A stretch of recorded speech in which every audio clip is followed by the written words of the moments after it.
नमस्कार मित्रों, आज का यह टॉपिक इतिहास से संबंधित है जिसका नाम मौर्य साम्राज्य है। चलिए हम लोग शुरू करते हैं मौर्य साम्राज्य के बारे में।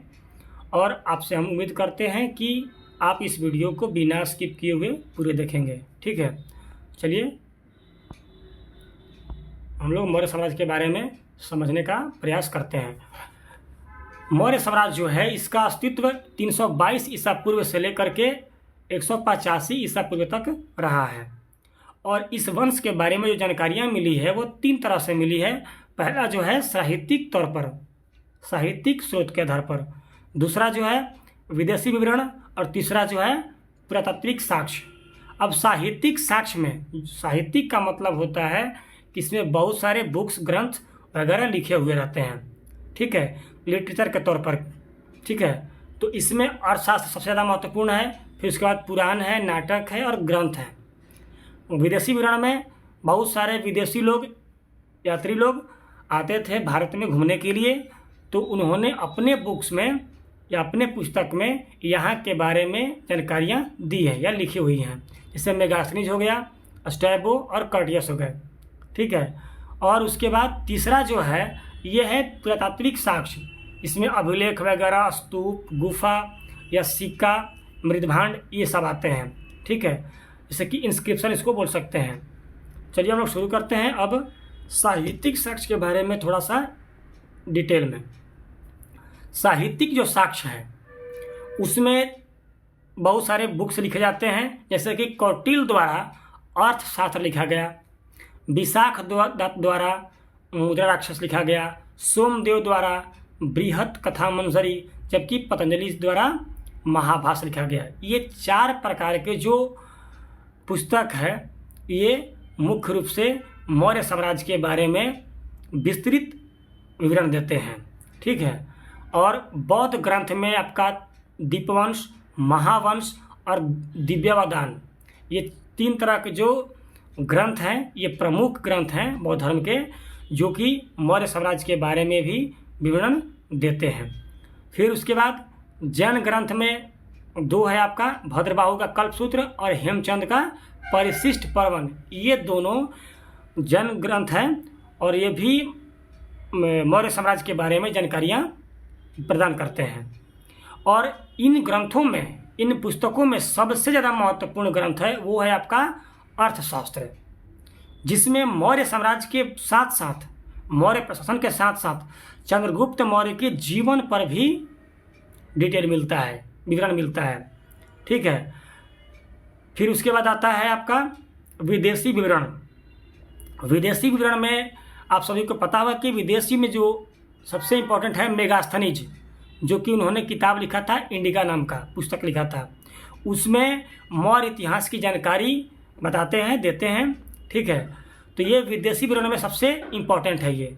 फिर उसके बाद जस्टिन नामक एक यूनानी विद्वान था जो कि चंद्रगुप्त मौर्य को सेंड्रोकोट्स कहा था, जबकि प्लूटार्क ने एंड्रोकोट्स कह करके पुकारा था। ठीक है, और ये जो सेंड्रोकोट्स कहा था चंद्रगुप्त मौर्य को जस्टिन, इसकी जो पहचान चंद्रगुप्त मौर्य से विलियम जोन्स ने की थी। मतलब विलियम जोन्स ने कहा कि जो सेंड्रोकोट्स का जो जिक्र किया गया है जस्टिन द्वारा, वो ही चंद्रगुप्त मौर्य है। और फिर जस्टिन जो है चंद्रगुप्त और सिकंदर के जो मुलाकात जो है उसके बारे में भी वर्णन करता है जस्टिन। ठीक है, ये यूनानी विद्वान था। और इसमें बात एक और है कि मेगास्थनीज जो था वो यूनानी शासक सेल्यूकस निकेटर का राजदूत था, जो कि चंद्रगुप्त मौर्य के दरबार में पाटलिपुत्र में रहता था। और इन्होंने अपनी इंडिका पुस्तक में पाटलिपुत्र के बारे में विस्तार से वर्णन किया है कि वहाँ का सैन्य प्रशासन, अर्थव्यवस्था, मतलब कि वहाँ की सारी स्थितियाँ, सामाजिक व्यवस्था के बारे में भी बहुत अच्छी तरह से उन्होंने जिक्र किया है। अब उसके बाद में हम लोग आते हैं पुरातात्विक साक्ष्य के बारे में। तो इस काल के जो पुरातात्विक जो साक्ष्य है उसमें सबसे इम्पोर्टेंट जो है अशोक का अभिलेख है। क्या इसमें अशोक का अभिलेख है। ठीक है, अशोक का अभिलेख सबसे इम्पोर्टेंट है। ठीक है, अब हम लोग आते हैं आगे वाला पेज पे।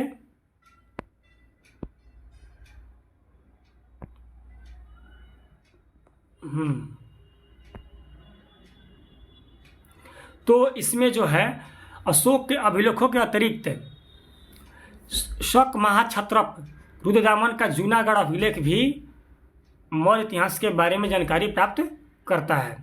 ये जूनागढ़ अभिलेख जो है इसमें भी मौर्य इतिहास के बारे में जानकारी प्रदान करता है। तो आप इसके बारे में याद रखेंगे कि कौन जो आदमी है, कौन व्यक्ति जो है किस पुस्तक को लिखा है, ये सभी आप लोग के लिए ज़्यादा इम्पोर्टेंट होगा। जैसे कि अब कोई पूछेगा कि जूनागढ़ का अभिलेख जो है किस साम्राज्य के बारे में जानकारी प्राप्त करता है, प्रदान करता है, तो लिखिएगा मौर्य साम्राज्य।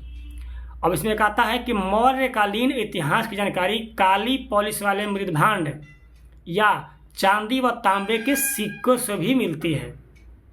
ठीक है, अब हम लोग आते हैं मौर्य साम्राज्य के बारे में, स्थापना के बारे में। तो हम आपको बता दें कि मौर्य साम्राज्य की जो स्थापना है चंद्रगुप्त ने गुरु चाणक्य की मदद से नंद वंश के शासक घनानंद को पराजित करके किया था। ठीक है, और इन्होंने अपनी राजधानी जो है पाटलिपुत्रा में बनाई थी। चंद्रगुप्त मौर्य के माता का नाम मूर था, जिसका संस्कृत अर्थ होता है मौर्य, इसीलिए इस वंश का नाम मौर्य वंश पड़ा। चंद्रगुप्त मौर्य जो थे मूल रूप से उत्तर प्रदेश के पिपली वन के रहने वाले थे। एक उत्तर प्रदेश में पिपली वन नाम का एक जगह है जहाँ से वो बिलोंग करते थे। मौर्य वंश के जो शासक थे वो क्षत्रिय जाति के थे, क्षत्रिय जाति के। ठीक है, लेकिन कहीं कहीं लिखता है कि ये निम्न कुल के थे, मतलब कि पिछड़े जाति के थे। ठीक है, जैसे विशाखा दत्त जो थे, या विशाखा दत्त बोल सकते हैं इनको, चंद्रगुप्त के लिए वृषल शब्द का प्रयोग किया था, यानी इसका अर्थ होता है निम्न कुल, नीच वंश का। ठीक है, तो आप इसको भी इम्पोर्टेंट याद रखिएगा, इम्पोर्टेंट है ये कि विशाखा दत्त ने निम्न कुल बताने के लिए किस शब्द का प्रयोग किया, तो वृषल शब्द का प्रयोग किया था। अब उसके बाद जो प्रमुख शासक थे, हालांकि अगर स्थापना वो किए तो प्रमुख तो होंगे ही। सबसे पहले हम पढ़ेंगे प्रमुख शासक में चंद्रगुप्त मौर्य के बारे में। इनका जो जीवन काल रहा है 322 से लेकर के 298 ईसा पूर्व तक। ठीक है, तो इनका लगभग जो है आपका 70 या 76 वर्ष इनका एज रहा होगा, इस तक वो जीवित रहे होंगे। चंद्रगुप्त मौर्य एक महान विजेता, साम्राज्य निर्माता और कुशल प्रशासक थे। अब उन्होंने स्थापना किया, दूसरे राजा को पराजित करके किया, तो ये तो महान तो होंगे ही, विजेता भी कहलाएंगे और कुशल प्रशासक भी बने थे। ठीक है, इनके बारे में थोड़ा सा जानकारी हम लोग देखते हैं। चंद्रगुप्त मौर्य का साम्राज्य जो था, अब देखिए इसमें उनका साम्राज्य कितना बड़ा था, ये उससे पहले किसी का साम्राज्य इतना बड़ा नहीं था। मौर्य साम्राज्य मतलब कि चंद्रगुप्त मौर्य का जो साम्राज्य था वो उत्तर पश्चिम में ईरान से लेकर के पूर्व में बंगाल, मतलब अभी का जो बांग्लादेश है वहाँ तक, समझ लीजिए, ईरान से लेकर के बंगाल तक, और उत्तर में कश्मीर से लेकर के दक्षिण में कर्नाटक तक, समझ रहे हैं, आज के भारत से भी ज़्यादा। ठीक है, अब तो हम कह सकते हैं कि प्रथम भारतीय साम्राज्य की स्थापना चंद्रगुप्त मौर्य ने ही किया था। संभवतः 305 ईसा पूर्व में यूनानी शासक जो था सेल्यूकस निकेटर और चंद्रगुप्त मौर्य के बीच युद्ध होता है, जिसमें चंद्रगुप्त मौर्य जीत जाते हैं, और तत्पश्चात संधि के शर्तों के अनुसार सेल्यूकस 500 हाथी लेकर, किससे, चंद्रगुप्त मौर्य से लेते हैं 500 हाथी, और बदले में 4 क्षेत्र देते हैं। जैसा कि पहला जो है हेरित, उस समय का नाम उसका एरिया था। फिर कंधार, आज के समय में कंधार जिसको बोलते हैं, पहले बोलते थे अराकोसिया, और फिर जेड्रोसिया जो अभी का बलूचिस्तान है। फिर उसके बाद पेरिनिसदाई, तो पेरिपेनिसदाई जो ये काबुल को क्षेत्र को बोलते हैं, उस समय बोलते थे पुराना में। तो इतना चारों क्षेत्र जो सौंप दिया, चंद्रगुप्त को दे दिया, और साथ ही अपनी पुत्री हेलिना को चंद्रगुप्त मौर्य से विवाह करा दिया। ठीक है, तो हेलिना का विवाह जो है चंद्रगुप्त मौर्य से हुआ। आप याद रखिएगा कि चंद्रगुप्त मौर्य का जो पत्नी थी वो सेल्यूकस निकेटर की पुत्री थी। ठीक है, इस बात का उल्लेख जो है सिर्फ एपियानस नामक यूनानी देता है। सेल्यूकस ने अपने राजदूत मेगास्थनीज को चंद्रगुप्त के दरबार में भेजा, मतलब कि राजदूत के तौर पर कि मेगास्थनीज को सेल्यूकस ने चंद्रगुप्त के दरबार में भेजता है। और यूनानी लेखक जो था पाटलिपुत्र को पोलीब्रोथा कहकर पुकारता था, पोलीब्रोथा। ठीक है, ये सब आपको नोट करना इम्पोर्टेंट है। फिर उसके बाद बंगाल पर चंद्रगुप्त मौर्य के विजय के बारे में महास्थान अभिलेख से मिलती है। जब बंगाल जीते थे चंद्रगुप्त मौर्य तो उसमें महास्थान अभिलेख में इसकी जानकारी मिलती है। मालवा क्षेत्र, गुजरात, महाराष्ट्र को जीतकर सर्वप्रथम अपने स्वराज्य में लाया था। समझ रहे हैं? तो यहाँ पे मतलब कि दक्षिण में उन्होंने ये किया था, विस्तार बढ़ाया था। फिर उसके बाद साथ ही दक्कन के क्षेत्र को भी जीतने का श्रेय सर्वप्रथम चंद्रगुप्त को ही जाता है। ये पहले सम्राट थे भारत के इतिहास में कि जो कि अपने क्षेत्र से मालवा, गुजरात, महाराष्ट्र और दक्कन क्षेत्र को भी जीतने का श्रेय मिलता है उनको। चंद्रगुप्त मौर्य के दक्षिण विजय के विषय में हमें तामिल ग्रंथ अहनानर, ठीक है, इस ग्रंथ से मिलता है और मुरनानर तथा अशोक के अभिलेखों से मिलती है। ठीक है, इसके बारे में ये तमिल ग्रंथ जो हैं आपका अवनानर और मुरनानर से मिलता है। फिर उसके बाद अब लोग आते हैं, लिखता है कि सोहगौरा ताम्रपत्र गोरखपुर तथा महास्थान अभिलेख जो बांग्लादेश के बोगरा जिला में स्थित है, वो सभी चंद्रगुप्त मौर्य से संबंधित है। ये सभी जो अभिलेख हैं ना, ताम्रपत्र हो गया या महास्थान अभिलेख हो गया, ये सारे के सारे चंद्रगुप्त मौर्य से संबंधित है। ये अभिलेख अकाल के समय में किए जाने वाले राहत कार्यों के बारे में विवरण देता है। तो आप याद रखिएगा कि जो महास्थान अभिलेख है वो किससे संबंधित है, तो चंद्रगुप्त मौर्य से संबंधित तो है ही। ये किस लिए लिखा गया था, तो उस समय अकाल के दौरान राहत कार्यों के संबंध में विवरण दिया था। फिर उसके बाद हम लोग पढ़ेंगे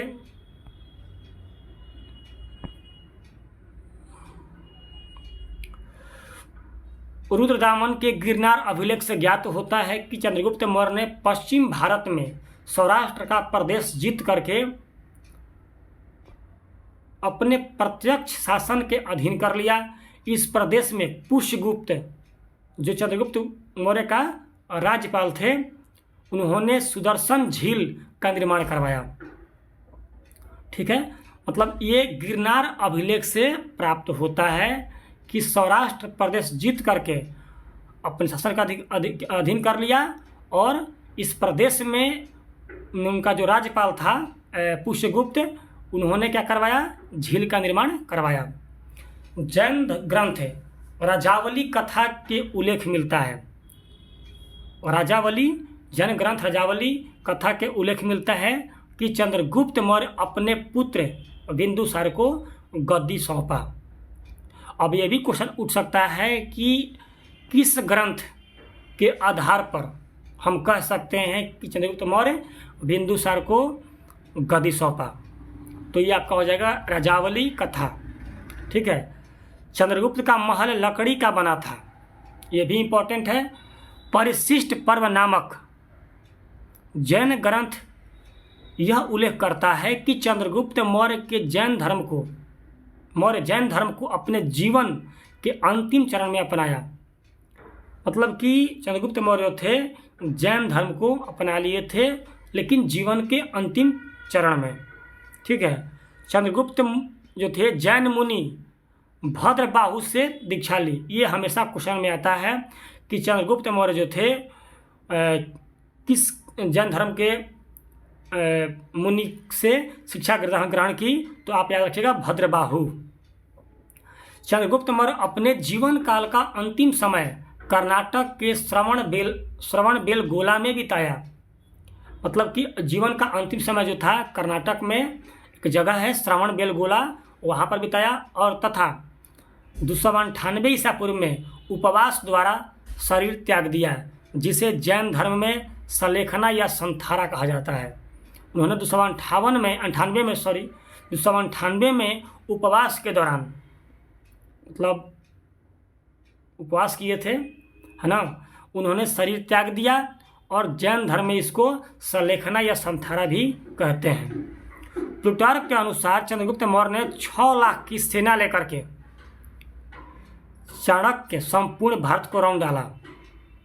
सोचिए उस समय लिखते हैं प्लूटार्क कि चंद्रगुप्त जो था वो 6 लाख की सेना लेकर के चाणक्य संपूर्ण भारत को राउंड डाला, मतलब कि अपना जो विस्तार किया वो इस तरह से किया। चाणक्य को कौटिल्य एवं विष्णुगुप्त के नाम से भी जाना जाता है। तो याद रखिएगा, इसमें डाउट नहीं होना है, इसमें कंफ्यूज नहीं होना है। चाणक्य का ही नाम है कौटिल्य और विष्णुगुप्त। चाणक्य के बचपन का नाम विष्णुगुप्त था, ठीक है ना।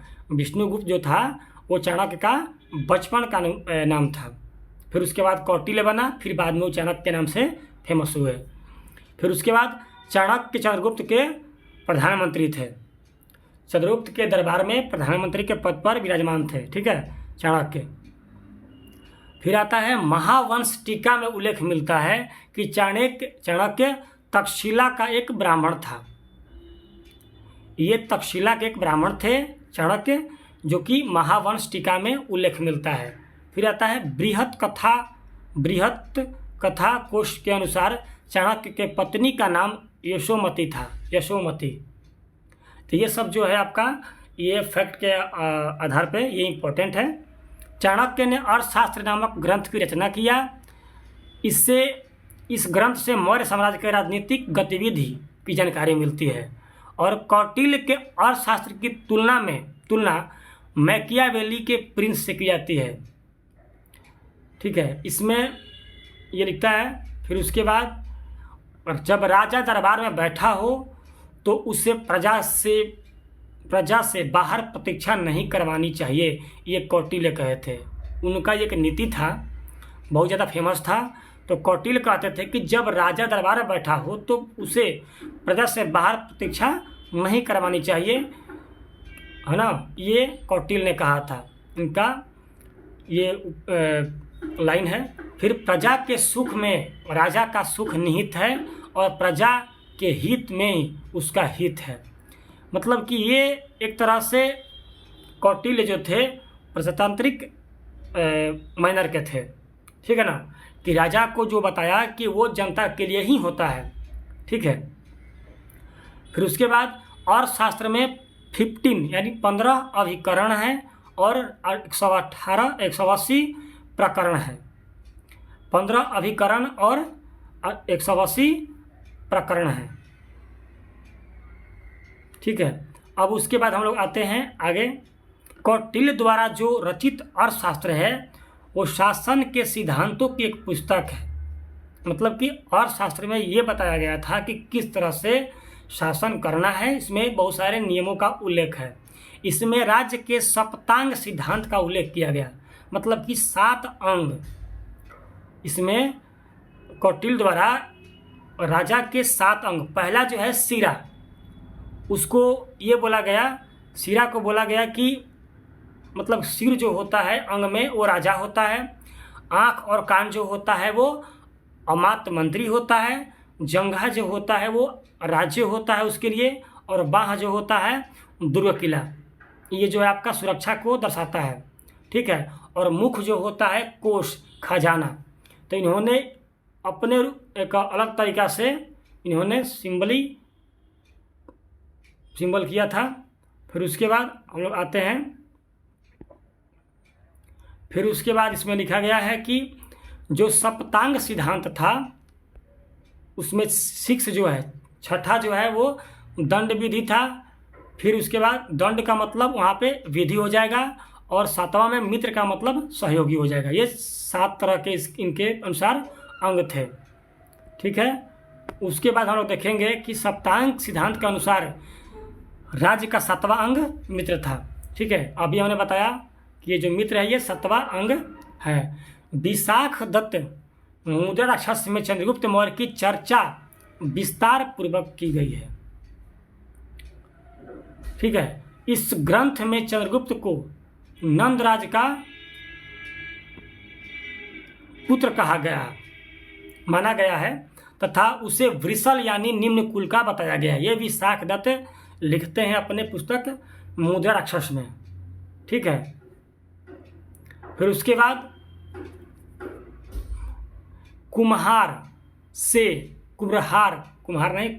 से पाटलिपुत्र के प्राचीन अवशेष मिलता है।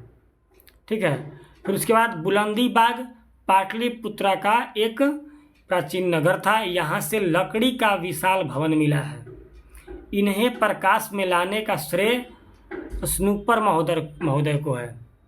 तो इन्होंने स्नूपर महोदय जो बताए हैं कि ये जो चंद्रगुप्त मौर्य का जो महल था वो लकड़ी का था। फिर उसके बाद कौटिल्य का संबंध तक्षशिला विद्या केंद्र से था। हमने यही बताया कि तक्षशिला के एक ब्राह्मण थे। मौर्य काल में शिक्षा का सबसे प्रमुख केंद्र तक्षशिला को माना जाता था। आप याद रखिएगा कि तक्षशिला जो है उस समय शिक्षा का मुख्य केंद्र हुआ करता था मौर्य शासन में, चंद्रगुप्त के शासन में। ठीक है, मेगास्थनीज जो था एक यात्री